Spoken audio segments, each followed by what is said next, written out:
Chers bénéficiaires, merci de votre présence à cette cérémonie de lancement de l'opération transfert monétaire exceptionnel destinée aux ménages démunis et vulnérables répertoriés dans le registre national unique, RNU.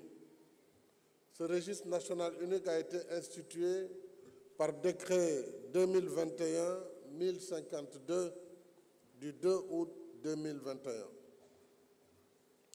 Ma présence ici traduit tout l'intérêt que je porte à la protection sociale de nos concitoyens.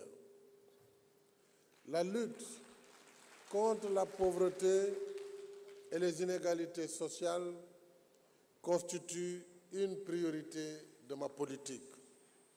Elle est matérialisée dans l'axe 2 du plan Sénégal émergent, capital humain, protection sociale et développement durable. Cette politique volontariste, réaffirmée dans la stratégie nationale de protection sociale, demeure un référentiel des politiques d'inclusion sociale qui visent à construire un système de protection sociale accessible à toutes les Sénégalaises et à tous les Sénégalais. Ce système fournirait à chacun ou à chacune un revenu minimum garanti et une couverture sanitaire,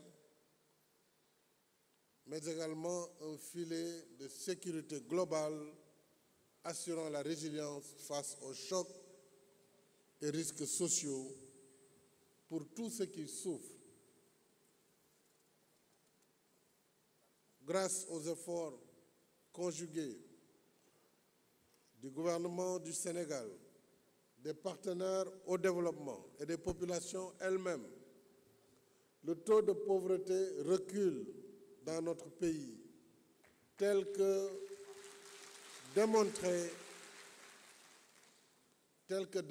par les résultats de l'enquête harmonisée sur les conditions de vie des ménages, selon laquelle le taux de pauvreté a connu une baisse de 5 points de pourcentage.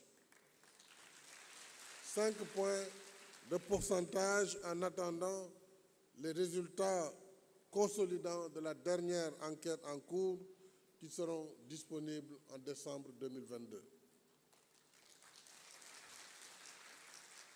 Mesdames et messieurs, cette performance est le résultat des investissements soutenus dans les projets et programmes d'équité orientés vers la lutte contre les inégalités sociales, l'accès aux services sociaux de base, particulièrement pour les catégories les plus défavorisées, et le renforcement de la résilience des ménages. Parmi ces projets, il y a le programme national de sécurité des bourses de sécurité familiale, PNFB-SF. Ce programme est destiné à 316 941 ménages auxquels j'ai demandé au ministre d'intégrer les ménages qui vivent dans les anciens villages de reclassement,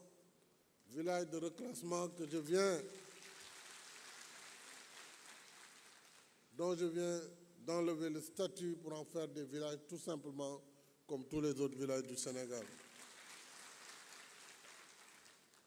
Pour rappel, ce programme national des bourses de sécurité familiale donne trimestriellement 25 000 francs en plus d'un accompagnement dans les domaines de la santé, de l'éducation et de l'état civil. Ce programme a mobilisé depuis 2013 des ressources importantes d'un montant de 197 milliards 353 millions 708 230 francs CFA. Ce montant a été effectivement alloué et décaissés aux bénéficiaires des bourses de sécurité familiale. Cela témoigne encore une fois de mon attachement au partage harmonieux des fruits de la croissance.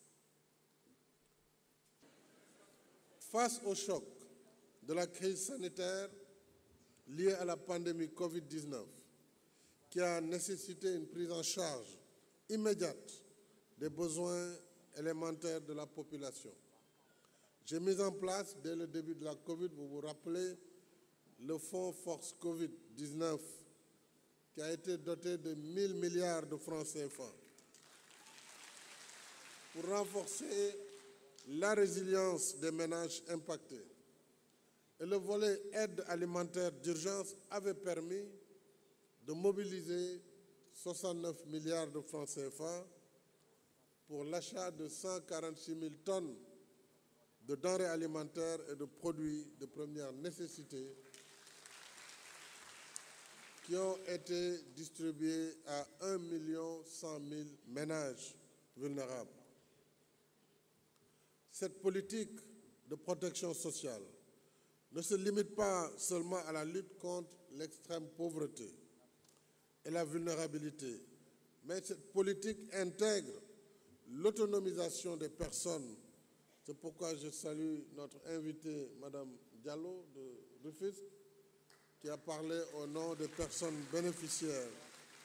Cette autonomisation est très importante et elle contribue à améliorer les conditions de vie des populations et donc à l'élimination de la pauvreté, mais permet également de s'émanciper. Voilà pourquoi nous avons mis en place des programmes innovants,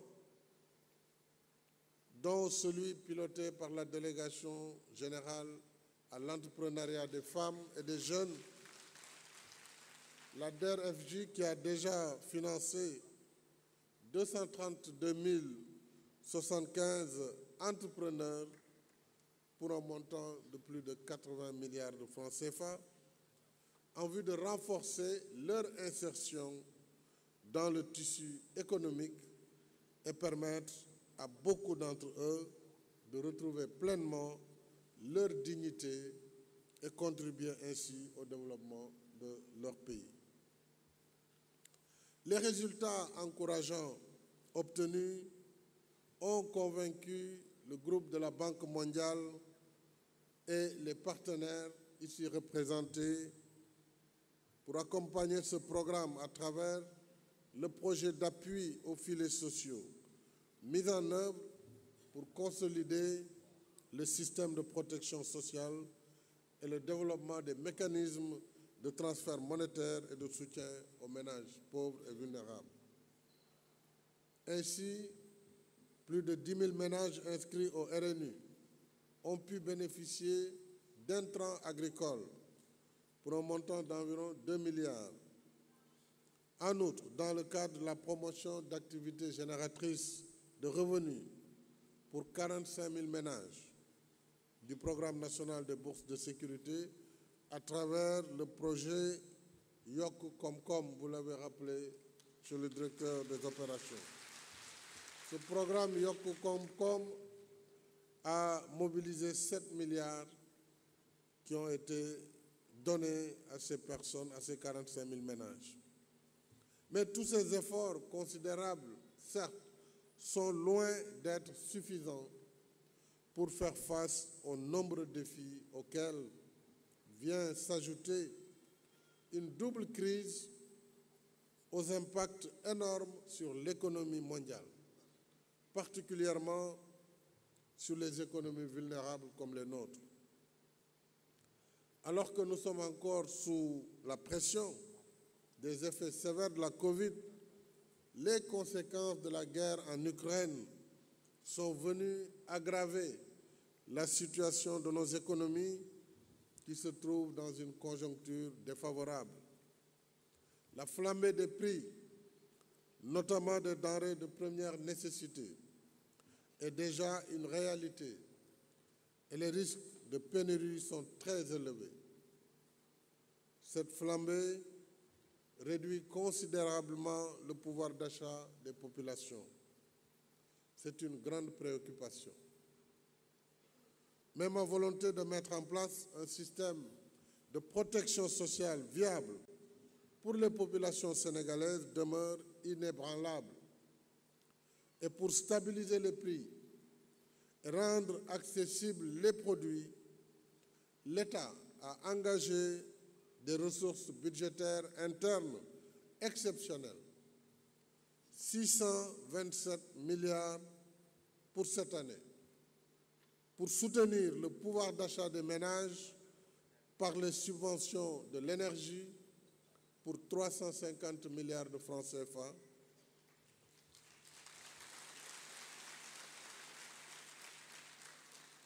les subventions sur les prix des denrées de consommation courante qui concernent le riz, l'huile, le sucre, le blé, à hauteur de 157 milliards.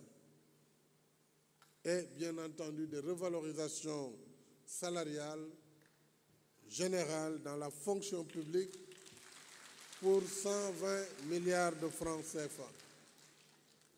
On le voit, c'est un effort jamais égalé. C'est dans ce même élan, pour apporter des solutions à la conjoncture défavorable, que j'ai décidé du soutien à la résilience aux 542 956 ménages répertoriés dans le registre national unique pour recevoir de la part de l'État un cash transfert exceptionnel d'un montant de 43 milliards de francs. L'objectif, on l'a dit, visé dans ce transfert est de donner 80 000 francs par ménage et améliorer ainsi leur niveau de consommation et l'éducation de leurs enfants. Et nous avons réussi ce pari grâce à un montage financier innovant en matière d'assistance sociale et de solidarité nationale. En effet, cette opération qui associe des ressources du Fonds fiduciaire multidonateur pour la protection sociale adaptative à un financement de l'Association internationale de développement IDA témoigne assurément de la grande confiance des partenaires techniques et financiers à la politique sociale de l'État du Sénégal. Et c'est l'occasion pour moi de renouveler mes remerciements au groupe de la Banque mondiale et aux partenaires bilatéraux et multilatéraux qui ont rendu possible cet accompagnement financier. Et je voudrais distinguer le Royaume-Uni et la République fédérale d'Allemagne ainsi que l'Union européenne. Je félicite également le ministre des Finances et du Budget pour les diligences, le ministre du Développement communautaire, de l'équité sociale et territoriale, la déléguée générale à la protection sociale et à la solidarité nationale et l'ensemble de leurs collaborateurs pour la bonne conduite de ce programme. Mesdames et messieurs, ma volonté de construire un Sénégal solidaire, prospère et émergent demeure constante. Mon ambition d'aller plus loin, vivace. Aller plus loin afin de renforcer le pouvoir d'achat des ménages, réduire les inégalités sociales et améliorer de façon significative les conditions de vie des populations sénégalaises. Aller plus loin en optimisant la mise en place accélérée d'un dispositif de protection sociale intégré qui allie la santé, l'accès aux services sociaux de base, ainsi que la formation, l'employabilité, le financement et la promotion de l'entrepreneuriat des jeunes et des femmes. Voilà Mes chers compatriotes, pourquoi je veille au quotidien à la mise en œuvre des programmes d'équité sociale et territoriale pour un Sénégal émergent et dans la paix, le Sénégal de tous, le Sénégal pour tous. C'est sur cette note que je déclare le démarrage officiel de l'opération transfert monétaire exceptionnel au profit des ménages vulnérables.